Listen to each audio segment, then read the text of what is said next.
పూరా local. Hi hello నమస్తే, welcome to పూరా లోకల్. 2023 అసెంబ్లీ ఎన్నికల ప్రచారంలో భాగంగా రాహుల్ గాంధీ తెలంగాణ రాష్ట్రానికి వచ్చినప్పుడు మేము గెలిస్తే దేశం మొత్తం కులగణన చేపడతాం, అలాగే తెలంగాణ రాష్ట్రంలో కూడా కులగణన చేపడతామని చెప్పడం జరిగింది ప్రచారంలో భాగంగా. అందుకు తగ్గట్టుగానే ఇక్కడ కాంగ్రెస్ ప్రభుత్వం ఏర్పడ్డాక ఈ ప్రభుత్వం అయితే కులగణన చేపట్టింది. మరి ఆ కులగణనలో బీసీలు ఎంతమంది ఉన్నారు, ఎస్సీలు ఎంతమంది ఉన్నారు, ఎస్టీలు ఎంతమంది ఉన్నారు, ఓసీలు ఎంతమంది ఉన్నారు, ఇప్పుడు తెలుసుకునే ప్రయత్నం చేద్దాం. మొత్తం బీసీ జనాభా తెలంగాణ రాష్ట్రంలో 100కి 46.25%, అలాగే ఎస్సీలు 17.43%, ఎస్టీలు 10.45%, ఓసీలు 15.79%. ఉపసంఘానికి చేరిన సమగ్ర కుటుంబ సర్వే నివేదిక, తెలంగాణ సామాజిక ఆర్థిక సర్వే చరిత్రాత్మకం, సమగ్ర సామాజిక న్యాయానికి ఇది పునాది. BC sub committee chairman Uttam Kumar Reddy అయితే ఈ వివరాలు వెల్లడించారు. అలాగే సమగ్ర కుటుంబ సర్వే నివేదికను చూపుతున్న మంత్రులు దామోదర్ రాజనరసింహ, ఉత్తమ్ కుమార్ రెడ్డి, పొన్నం ప్రభాకర్, సీతక్క. రాష్ట్రంలో బీసీ జనాభా 46.25%గా లెక్క తేలింది. ఎస్సీలు 17.43%, ఎస్టీలు 10.45%, ఓసీలు 15.79% మంది ఉన్నారు. రాష్ట్ర ప్రభుత్వం చేపట్టిన సామాజిక ఆర్థిక విద్య ఉపాధి రాజకీయ కుల సర్వేలో ఈ విషయాలు అయితే వెల్లడయ్యాయి. కులగణన అంటే ఓన్లీ కులాలకు సంబంధించింది, ఏ కులం అని మాత్రమే కాకుండా ఈసారి ఆ కులగణన ద్వారా మొత్తం పూర్తిగా సామాజిక ఆర్థిక విద్య ఉపాధి రాజకీయ కుల సర్వేలో ఈ విషయాలు అయితే వెల్లడాయి. ఒక ఇంటిలో ఒక కుటుంబంలో సామాజికంగా ఎలా ఉన్నారు, ఆర్థికంగా ఎలా ఉన్నారు, విద్యాపరంగా ఎంతమంది చదువుకున్నారు, అలాగే ఉపాధి వాళ్ళు ఏ జాబ్స్ చేస్తున్నారు, ఎవరెంత సంపాదిస్తున్నారు, అలాగే రాజకీయంగా వాళ్ళ ఇంట్లో వాళ్ళు ఎవరైనా రాజకీయాల్లో ఉన్నారా, ఇలా కుల సర్వే మొత్తం ఇక ఆ కులానికి సంబంధించి కూడా సర్వే, ఇలా ఈ కులగణన అనే దాని మీద మొత్తం ఇవన్నీ ఈ అంశాలన్నింటినీ తీసుకొని ఈ కులగణన అయితే చేయడం జరిగింది. దాంట్లో భాగంగా ఇక బీసీలు, ఎస్సీలు, ఎస్టీలు, ఓసీలు అందరూ వారు ఎంత శాతం ఉన్నారు తెలంగాణ రాష్ట్రంలో అని అయితే వివరాలు అయితే వెల్లడయ్యాయి. ఈ అంశంపై మంత్రి ఉత్తమ్ కుమార్ రెడ్డి చైర్మన్గా ఉన్న బీసీ ఉపసంఘానికి ప్రణాళిక శాఖ ముఖ్య కార్యదర్శి సందీప్ కుమార్ సుల్తానియా, నోడల్ అధికారి అనుదీప్ దురిశెట్టి సర్వే నివేదికను ఆదివారం అందజేశారు. పూర్తిగా ఇంకొంచెం తెలుసుకోవాలంటే అసలు రాష్ట్రంలో ఎంతమంది పురుషులు ఉన్నారు, ఎంతమంది మహిళలు ఉన్నారు, ఎన్ని కుటుంబాలు ఉన్నాయి, ఎన్ని కుటుంబాలు మరి ఈ సర్వేలో పాల్గొన్నాయి, ఎన్ని కుటుంబాలు పాల్గొనలేదు, ఒకసారి ఆ వివరాలు కూడా తెలుసుకుందాం. ముఖ్యంగా బీసీ జనాభా 46.25%, ఎందుకంటే బీసీలకు రిజర్వేషన్లు కల్పిస్తాము అన్ని రకాలుగా అని అటు ప్రచారంలో కూడా కాంగ్రెస్ పార్టీ వాళ్ళైతే చెప్పడం జరిగింది. అందుకే ఇక్కడ బీసీ అనేది ఎక్కువగా హైలైట్ చేయడం అయితే జరుగుతుంది. ఇక సర్వే ప్రకారం చూసుకుంటే మొత్తం కుటుంబాలు 1,15,79,457 కుటుంబాలు ఉన్నాయి. మొత్తం సర్వేలో తెలిసిన కుటుంబాలు. అలాగే సర్వేలో పాల్గొన్న కుటుంబాలు ఏంటంటే 1,12,15,134. అంటే మొత్తం ఈసారి సర్వే జరిగితే పూర్తిగా 96.9% సర్వే అయితే సక్సెస్ఫుల్గా కంప్లీట్ అయింది. ఇక సర్వేకు దూరంగా ఉన్న కుటుంబాలు అయితే 3,64,323. అంటే వీళ్ళు 3.1% అయితే దూరంగా ఉన్నారు ఈ సర్వేలో. ఇక సర్వేలో పాల్గొన్న జనాభా 3,54,77,554 మంది. సర్వేకు దూరంగా ఉన్న జనాభా 16 లక్షల మంది అయితే ఈ సర్వేకి అయితే పూర్తిగా దూరంగా ఉన్నారు.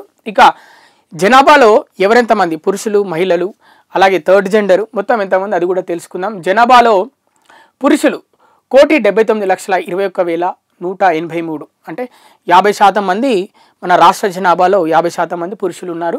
ఇక మహిళలు 1,75,42,597, 49.45% మహిళలు ఉన్నారు. ఇక థర్డ్ జెండర్ వాళ్ళు 13,774, వీళ్ళు ఒక 4% ఉన్నారనమాట.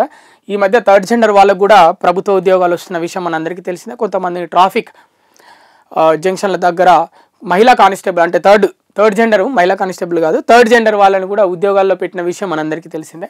ఇక సామాజిక వర్గాల వారీగా జనాభా, ఇక బీసీలో అయితే బీసీ జనాభా, ముఖ్యంగా బీసీ జనాభా తెలంగాణ రాష్ట్రంలో ఎంత ఉంది మొత్తం జనాభాలో అంటే 1,69,979, అంటే ఇక 46% బీసీలో ఉన్నారు.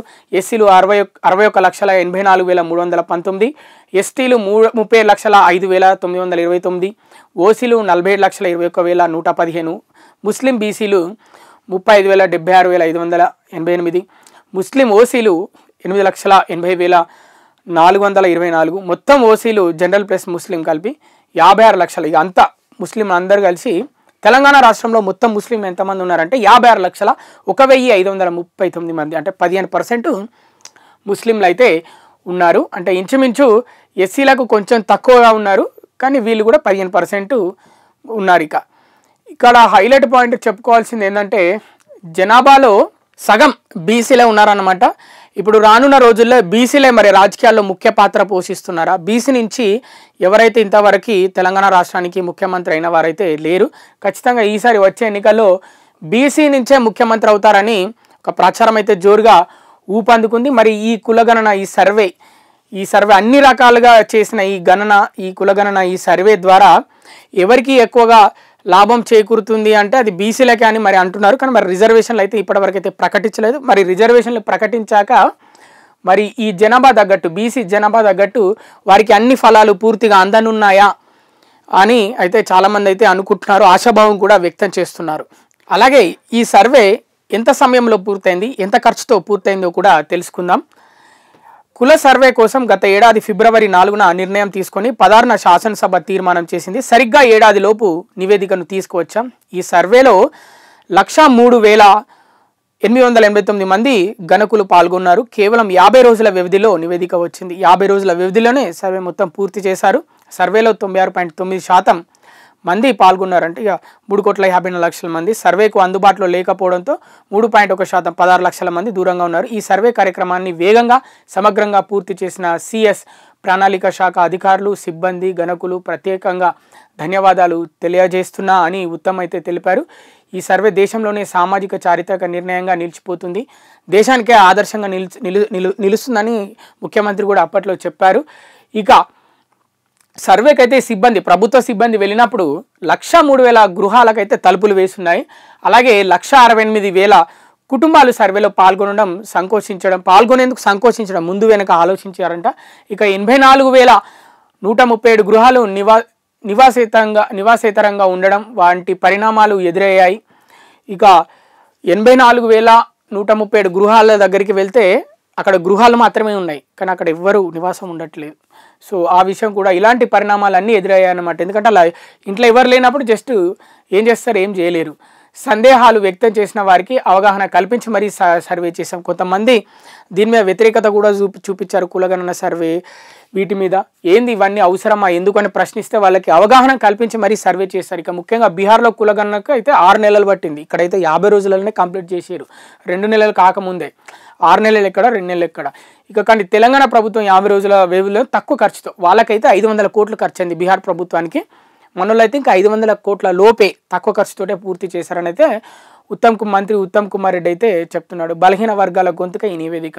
ముఖ్యంగా బలహీన వర్గాలు ఏవైతే ఉన్నాయో ఎస్సీ, ఎస్టీ, అలాగే బీసీ, వీళ్ళందరికీ ఇప్పుడు అన్ని ఫలాలు సమృద్ధిగా అందరికీ ఒకే విధంగా అందే విధంగా ఈ కులగణన ఉపయోగపడుతుందని మంత్రి పొన్నం ప్రభాకర్, బీసీ సంక్షేమ శాఖ మంత్రి, రవాణా శాఖ మంత్రి, హైదరాబాద్ ఇన్ఛార్జ్ శాఖ మంత్రి పొన్నం ప్రభాకర్ అయితే మానవ వనరులు అయితే అందరికీ ప్రభుత్వం అందించే సంక్షేమ పథకాలు అందరికీ సమానంగా అందుతాయి ఈ నివేదిక ద్వారా అయితే చెప్పడం జరిగింది. సర్వే పూర్తయిన తర్వాత 70,000 మంది డేటా ఎంట్రీ ఆపరేటర్లను నియమించారంట. 70,000 మందిని 30 రోజుల్లో డేటాను డిజిటైజ్ చేసి ప్రభుత్వానికి నివేదిక ఇచ్చాం. అంటే సర్వే 50 రోజులలో పూర్తయింది. మరో 30 రోజులు తీసుకున్నారు డేటా ఎంట్రీ చేయడానికి. ఈ సర్వే డేటా ఎంట్రీ చేయడానికి డిజిటైజేషన్కు అవసరమైన మౌలిక సదుపాయాలను సెంటర్ ఫర్ గుడ్ గవర్నెన్స్ను కల్పించింది. ఈ నివేదికను పూర్తిగా సమీక్షించి మంత్రిమండలి సమావేశం నాటికి సిద్ధం చేయాలని ప్రణాళిక శాఖకు ఉపసంఘం ఆదేశించింది. సో ఏదైతేనేమి ఇప్పుడు ప్రస్తుతం అయితే క్లియర్గా అన్నీ తెలిసిపోయాయి. ఇక బీసీ జనాభా ఎంత, అలాగే ఓసీ ఎంత, ఎస్సీ ఎంత, ఎస్టీ ఎంత, పురుషులు ఎంతమంది ఉన్నారు, మహిళలు ఎంతమంది ఉన్నారు, థర్డ్ జెండర్ ఎంత ఉన్నారు, ఇక ఏ కులంలో ఎంత జనాభా ఉంది అంటే సంఖ్యలో కూడా అవన్నీ క్లియర్గా తెలిసిపోయాయి ఈ సర్వే ద్వారా. సో ఇది ఒక రకంగా ఇప్పుడు మరి ఈ మిగతా 4 సంవత్సరాల పాటు ఈ ప్రభుత్వానికి అంటే ఎలా పాలన చేయాలని దీని ఆధారంగా కూడా వాళ్ళు పాలన చేయడానికి ఒక రకంగా సులభం అవుతుంది, ఎవరికి మోసం జరగకుండా. అలాగే ముఖ్యంగా బీసీ రిజర్వేషన్లు అనేది అది అందరి చూపు ఇప్పుడు దానిపైన ఉంది. ఇవి ఇప్పటి వరకు ఉన్న అప్డేట్స్. మరిన్ని అప్డేట్స్ కోసం చూస్తూనే ఉండండి పురా local, your choice for local voice.